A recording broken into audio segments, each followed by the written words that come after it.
Hey, soldiers, the government is implementing the central bank digital currency, not just our government, but governments around the world. Listen, we talked about this subject at length. Basically, the central bank digital currency, or CBDC, ultimately would replace the dollar, the material dollar you use as a fiat currency today. Now, I'm going to link to some of the videos we've done in the past on the subject so you can gain a greater understanding if you're not already familiar. But let me just sum it up in a nutshell. This concept, CBDC, is the biggest threat to liberty in a long time, okay? No piece of legislation. I think you'd have to go all the way back to slavery in order to really compare, to have a comparable threat to liberty, all right? Because what this will do is it will give the government untold control over every aspect of your life. We're going to talk about what you need to do in order to thrive through this, but also we're going to give you some signs to look out for. Now, so you can forecast this as it happens, all right? We don't want you to be caught behind the 8 ball. Listen, if there's a buzz in this video, drop a comment and let me know. I might have to switch the camera I'm using, and if I do, I'll gladly do that, but you let me know. All right, look, guys, it's no secret.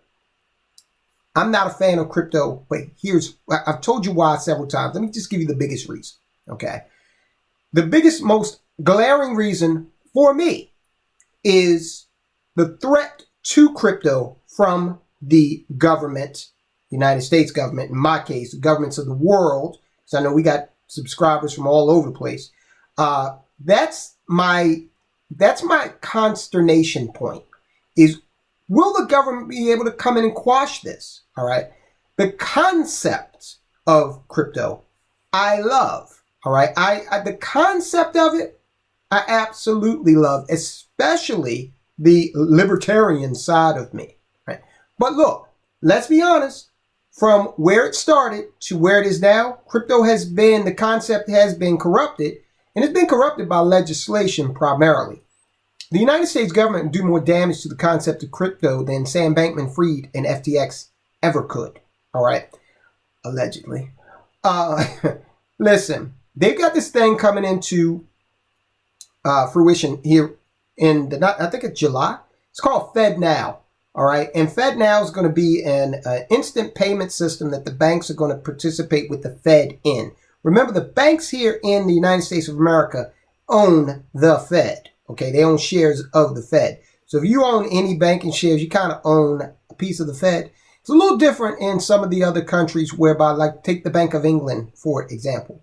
The banks of England do not own the Bank of England.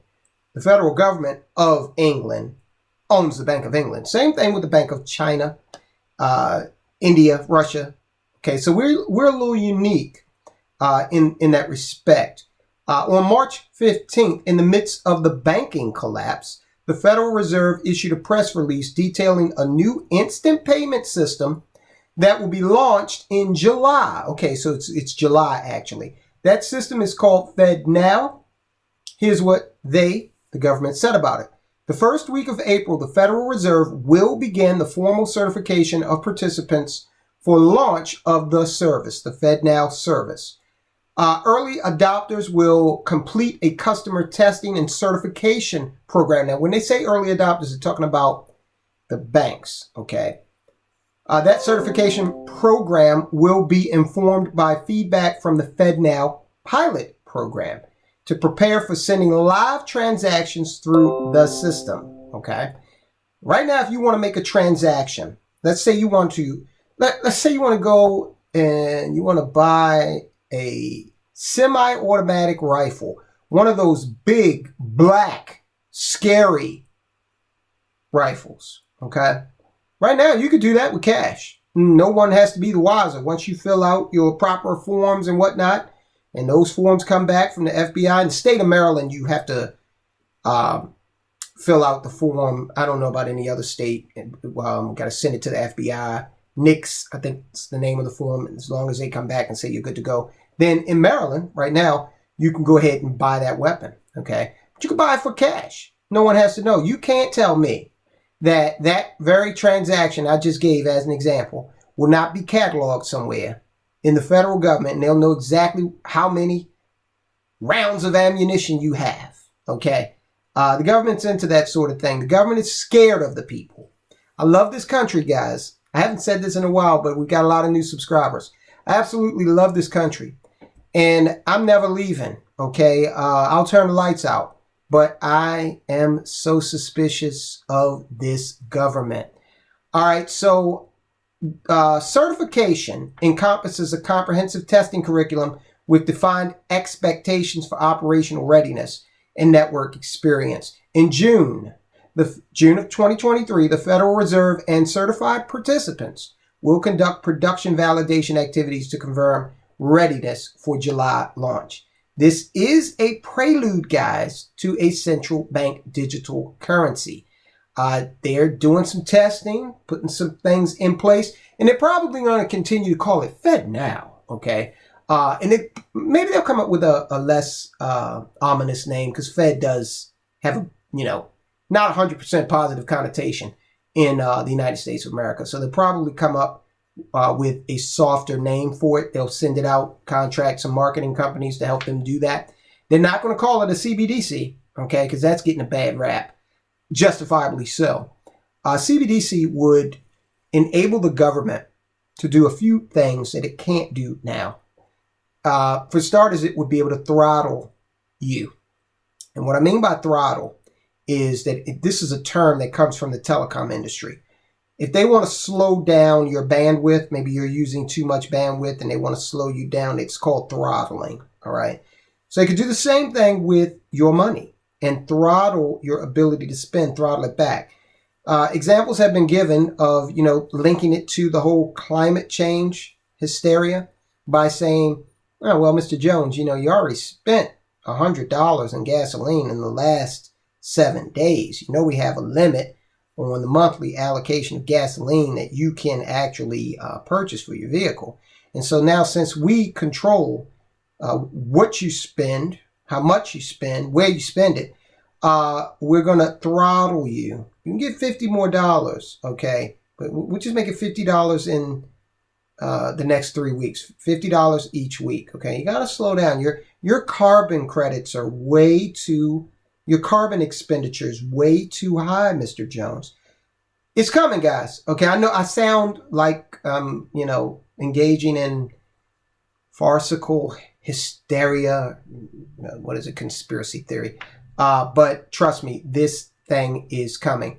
Many early adopters have declared their intent to begin using the service in July, including a diverse mix of financial institutions of all sizes. The largest processors would be like Visa, MasterCard, and the U.S. Treasury. Okay, who's over there in the U.S. Treasury? The IRS. Okay, so cash is sunsetting, guys. All right, we're in the mode where cash is sunsetting. Now, is this a digital dollar? Not yet. This in itself is not the implementation of a CBDC. Instead, it's the payment network needed to implement the CBDC. So this is a foundation, okay? This is the infrastructure. There's a clear benefit to the system that will make people want to participate, especially those who do business online or who transfer large amounts of money. Who wouldn't want the proceeds from the sale of their home to be instantly available, okay? I can just see it now. People are going to want that. They're not going to want to wait. And this will offer them the opportunity to have that instantaneous realization of those funds. So, we here in America, we're big on giving away our freedom for convenience, okay? We give it away for either convenience or we give it away for convenience, or we give it away for the illusion of safety. We did that after 2001, and we couldn't get the Patriot Bill passed fast enough, okay? We just went, oh, we're safe now. We're secure. Okay, yeah, so are prisoners. Prisoners are very secure in the prison. Federal digital currency will follow. Okay, now let's talk about what this is going to look like in terms of how it will happen. What has to occur to lay the groundwork for this to just be people to just say, hey, bring it in. We don't care. Social credit score, whatever. If I'm jaywalking and you catch me, then yeah, you can dock me 5% of my income. Fine. Let it happen. Here's what needs to happen. Cryptocurrency has to fail. Several of the banks involved in the crisis have been highly invested in crypto. Silvergate, crisis we're talking about is that crisis that SVB started here a couple of weeks ago. Silvergate, which hasn't been mentioned as much as true, advertises itself as having industry-leading banking and payment solutions for innovative digital currency and fintech companies. The banking crisis is devastating cryptocurrencies, although Bitcoin is up, which is one of the most ominous and regulation-free payment methods in the modern world. Anything outside of government control has to go. All right, and I've talked about that, at great length, how they want to attack it. We did the report about the Bank of International Settlements saying that they were in a war against crypto. All right, so crypto has to fail. And I think that failure, they're attempting to engineer it right now. All right. I think anybody who's looking at this objectively, even if you're a really, really devout crypto supporter, you can agree to that. Will they succeed is the question. All right. Inflation has to continue. Keeping the value of the digital dollar stable would be a way to fight inflation. Do you want to buy a box of macaroni and cheese for $3, or would you rather pay one Fed coin instead? Making a Fed coin an option that fights inflation would get a lot of people to adopt it voluntarily. Lambs to the slaughter. Number 3, people have to be desperate, and we as Americans and people around the world are getting there. If your bank account was suddenly emptied, that just happened, right, to a few people, and you had nothing left, no retirement fund, no savings, no checking, nothing, what would you agree to in order to restore it? Okay. What if you were offered a bailout, but it was in the form of a different kind of dollar, a CBDC to replace the dollars you lost? But that you can only use digitally, so they can track it, right? So they can tie it to a social credit system. Most people would say yes, and I think that most of us, would end up falling into that trap. We've got bills to pay. We owe on our mortgage, our taxes. We need groceries. Our kids have tuition due. Hell, yes, we nearly all say yes, no matter how grudgingly. I think that's true. Listen, what can you do? What you need to do is remain stocked up. Okay, food, those items that the government, you think this government wouldn't try and end run around the Second Amendment by saying, oh no, you're not going to be able to purchase firearms and ammunition, or you'll only be able to purchase so much. Visa, MasterCard, and Discover, they recently tried to attach a code to the purchase of those items, but they abandoned it. Why? Because the CBDC is going to do it for them. What you need to do also is become debt-free as fast as possible. Owe as little money as possible so that you have less that absolutely must go through the system. We're talking about establishing a parallel economy here. It's never been more important than now. All right, create a network of bartering so that you can maybe get with your butcher or the lady who owns a farmer's market. Maybe she'll accept silver instead of dollars, okay? Start to forge those relationships now.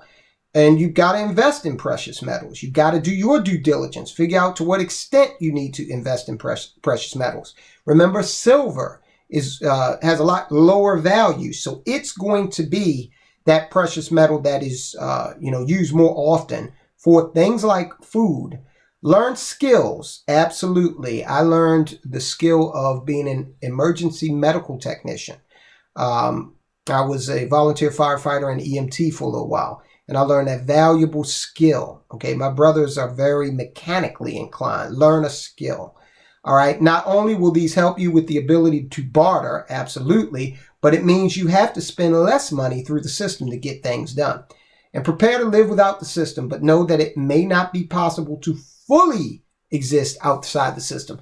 And that's why we got to develop these parallel economies, because you'll dip in and dip out. But if you're totally dependent on that system, then you're going to be totally dependent and subject to the whims 100% of the United States government. And that is not a place that you want to be. Okay. And I think that as a soldier of finance, you understand that. Listen, guys, do me a favor. Go ahead and subscribe to the channel, please. Enlist. All it takes is for you to hit that subscribe button and bam, you are in. Now, I want you to... If you spent 15 minutes... That's me on one of the videos. I want you to go and take a look at this video where we're talking about Janet Yellen. Okay, she is actually telling you straight up that if you bank with certain banks, you're not going to get any consideration from the federal government in terms of redress if that bank goes under. Okay, this is another kind of step in the direction of government control of you and yours through economics. Guys, take a look at the report and I will talk to you soon.